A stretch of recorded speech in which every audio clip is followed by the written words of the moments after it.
السلام علیکم معزز ناظرین کرام، میں ہمایوں محبوب پروگرام ستاروں کی بات ہمایوں کے ساتھ کے حوالے سے ARY ڈیجیٹل پہ آپ کو خوش آمدید کہتا ہوں۔ خواتین و حضرات، پچھلے اتوار کو میں نے منتھلی پریڈکشن کی تھی، سم اپ کیا تھا۔ اب اگلا اتوار جو آئے گا، اگلا ہفتہ، اس میں سن ایکلپس کروں گا، اور میں آپ کو ابھی ایک بات بتاؤں، سورج گرہن ہر سال ہوتے ہیں۔ آپ نے ماضی کے سورج گرہن بھی جو میں نے 19 میں کیا تھا وہ دیکھا تھا، ان کے بعد جو حالات میں تبدیلی آئی، وہی سورج گرہن تھا جہاں پہ میں تو جرثومہ بولا تھا، لیکن کرونا کا نام تو بعد میں آیا کہ ایک بیماری اور فائنینشل کرنچ پیدا ہوگا۔ پھر سورج گرہن آ رہا ہے، اور یہ بہت انٹینس سورج گرہن ہوگا،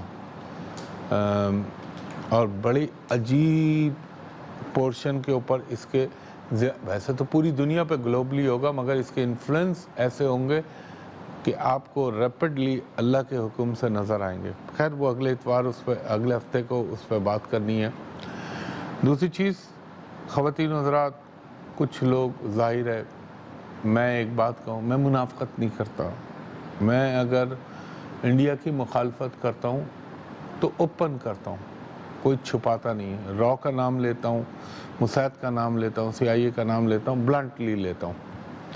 کہنے کا مقصد یہ تھا میرا، اگر آپ کو یاد ہو میری باتیں پچھلے سال کی، جب میں نے کہا تھا 2019 کے اکتوبر سے آنورڈ انڈیا کا برا ٹائم شروع ہو رہا ہے، اور دیکھیے گا مودی کے ساتھ کیا کیا ہوگا۔ اور میں انڈیا کی جب بات کرتا ہوں تو سب کی بات نہیں کرتا، میں فاشسٹ لوگوں کی بات کرتا ہوں جو RSS اور BJP کی آئیڈیالوجی کے فالوور ہیں، ان کی بات کرتا ہوں۔ بہت سارے بہت اچھے ہندو بھی ہیں وہاں پہ، بہت، جنہیں کہنا چاہیے انسان پرستی کے اندر بہت اعلیٰ مقام کے لوگ ہیں، اور ظاہر ہے وہاں پہ مسلمان بھی ہیں۔